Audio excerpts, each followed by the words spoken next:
The VW campervan, a firm favourite amongst motorhome enthusiasts with loads of fan clubs and regular meetups all over the country. But I'm not here to talk about the VW camper. I'm talking about property investing. Now, property investing has come under loads of stick in recent years with punitive tax changes and loads of new regulations.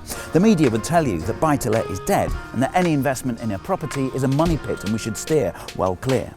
I'm Simon Evison, and in this series I'm touring the country in my VW camper to meet loads of investors and see what strategies work for them. And all will tell you that investing in property is alive and well.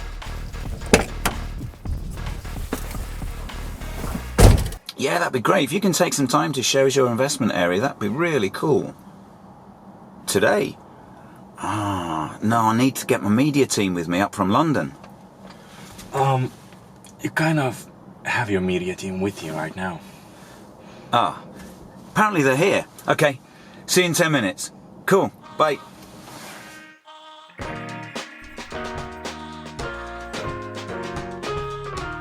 Hi Simon, where are you?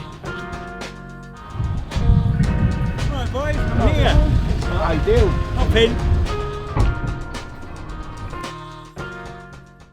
In this episode, I met Stephen and Martin Sweeney, who are advanced students investing in Scotland.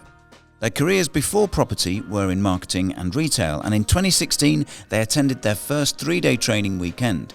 They dabbled somewhat in interior renovation in kitchens and bathrooms beforehand, and decided to get fully involved in property development during the weekend. After the course, their first investment was a simple buy-to-let deal, a money-in, money-out deal just half a mile from their home. After refinancing, they used that money so they could, like wild horses, go full gas. On the day that I met them, they were proud to show me some of their current projects. The first, a commercial to residential conversion in Kilmarnock. So the upper floors were empty for what, 12 years? 12 years empty, yeah. And all the rest of the back? All the rest of the back of the building. So it was a social work building owned by the local authority prior to it laying empty and going derelict. So we've resurrected it over the past few months. A lot of structural work, a lot of kind of beams and stuff to be put in, which we can work through that when we get around to it. Yeah, no bother. Yep, that's us just here, yep. So secure entrance. There is obviously still work getting done at the moment. So you got a couple of flats, 2 flats up here, right? Yep, 2 flats, two bedroom flats. Top floor. Yeah, on the top floor. Okay. Let's go and take you through this one. A tired old building that needed rejuvenation, which is just what the Sweeney brothers have done, stripping back the entire building and piecing it back together. So this was obviously all derelict prior to us coming along and doing the refurb on it. Yeah. So it's basically stripped back, there was nothing here, replaced a lot of joists, a lot of structural beams in there just to make it safe, sheeted and fire-lined all the walls, sound block across the ceilings, fire-line doors. Fire doors? Yep, fire doors, so 30-minute fire door there, full electrics pack, CO detector, heat sensors, everything there, all included. Luxury vinyl tile put down as well, and this one is actually an electrical heating system. A total of 5 apartments, all with electric heating and cooking facilities, and a modern sleek finish in oh-so-trendy grey, white and chrome. Yeah. So this is probably the biggest size of the flats across the 5 of them. So there's one like this and one downstairs exactly the same. So electric heating system, electric cooker and ceramic hob.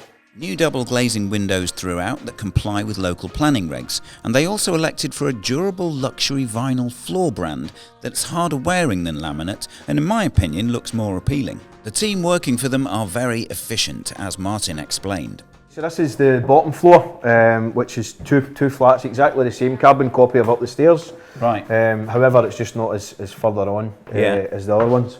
So they're probably a week or 2 out. What, getting it to the same stage as upstairs? A week probably. The kitchens will be fitted this week.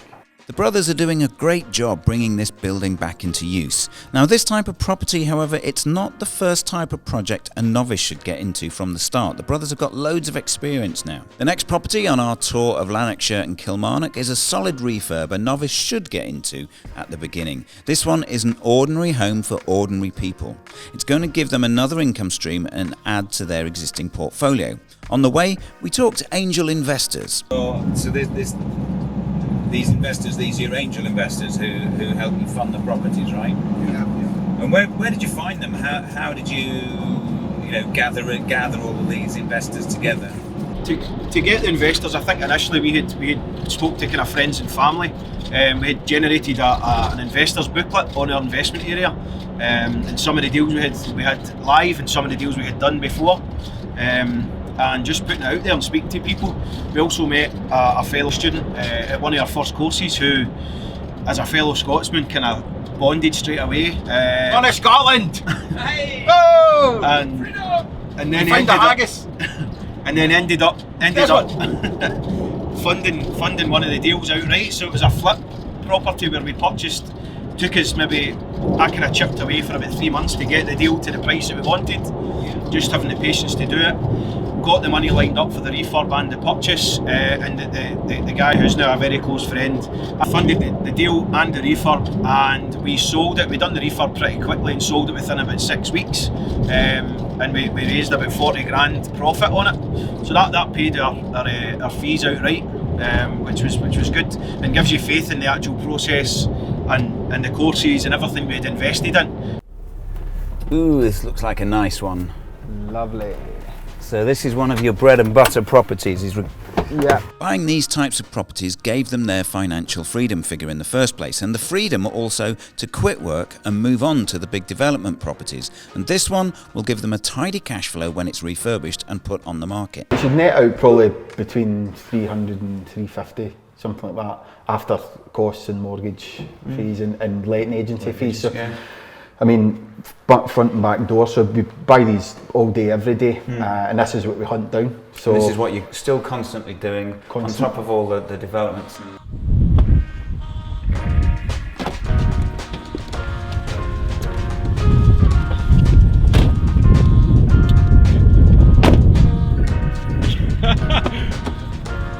That's not going to work too far.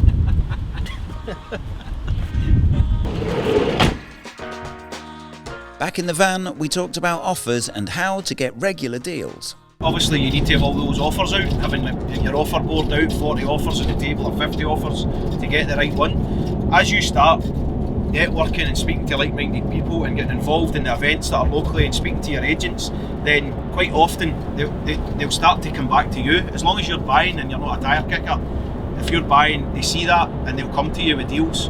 This old guest house is the brothers' next big development. They've got a plan to convert the building into a mixture of ensuite bedrooms and self-contained serviced apartments. Welcome to Sweeney Apartments. Oh, fabulous. So, Fragrant. musty and Beautiful.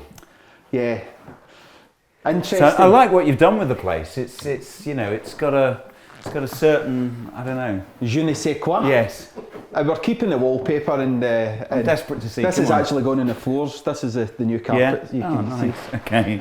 Show me around. Come Show on. you around. They recognised a gap in the market in this area, and they will cater for business travellers during the week and the tourist market at the weekend. There's a lot of work to do, and as we've seen already in their other big project, they're not ones to shy away, and I'm confident they'll handle it all easily.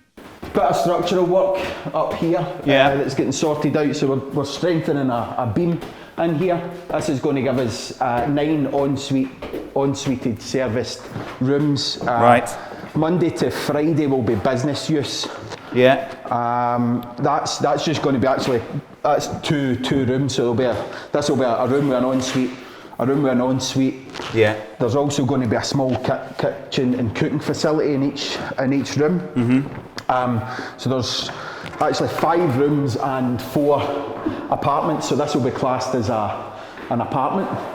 So we're going to try and keep as much of the kind of beautiful cornice and do obviously the refurbishment in period with the building. It's a fantastic old building with lovely high ceilings, period features to bring back to life, and large rooms with plenty of space for ensuite bathrooms. This is going to be basic bedroom, couch, big plasma and up at the fireplace there. We'll keep that fireplace.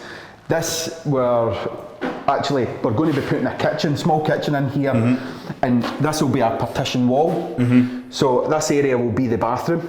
For this suite? For this suite, this door will be blocked up. Right. So you're standing in the bathroom, partition kitchen, and then into the living area. Right. Each apartment will have a small kitchen facility, and thankfully they'll be keeping the traditional elements as well as modernising the property to a high end with all the modern technology facilities we'd expect. During the rip-out, they found extra features they will retain. For example, this wonderful skylight. There's another floor. There's actually another part to the building. Oh, we uncovered quite a kind of feature. This was all blocked up. When the guys come in, because this has been fully ripped out, we actually opened this up, and there was a nice skylight, natural skylight coming in. So they put a ceiling in there? Yeah. You can see it there, but we pinged that open, and it all of a sudden gives a big project that will produce a good income stream through serviced accommodation, and there's potential to build another property in the garden that will either be sold or rented out. On our way to the last property back in the van, we talk more about their buy-to-let portfolio. You're saying that you're still doing buy-to-lets, it's your bread and butter, still building that foundation, if you like. Yeah, definitely. And I think even when we're speaking in the commercial property course, within one of our slides we still talk about buy-to-let being that bread and butter, and it always will be. It's so good. So you definitely recommend to anybody that's just starting out, keep those little ones, ones that give you 200, 250 a month, and build on those so you've got multiple income streams. There's two massive tips that are coming through for me straight away. One is keep buying the buy-to-let assets so you've got multiple income streams. And two is just communicate with as many people as you can. Yeah, definitely. Would you agree with that? Yeah. Definitely, yeah. Get out there and speak to people. Don't be afraid of the no. No means not over. This last property we saw sums up what Stephen and Martin have done continuously since day one of their investment journey, and that is invest in bread and butter properties that create an income so that they can get involved in the bigger developments. This 2-bed flat was on the market for £48,000. With persistence and repeated follow-ups, they eventually got it for £37,500. It wasn't selling, but this shows that you don't let go of a deal just because the vendor says no.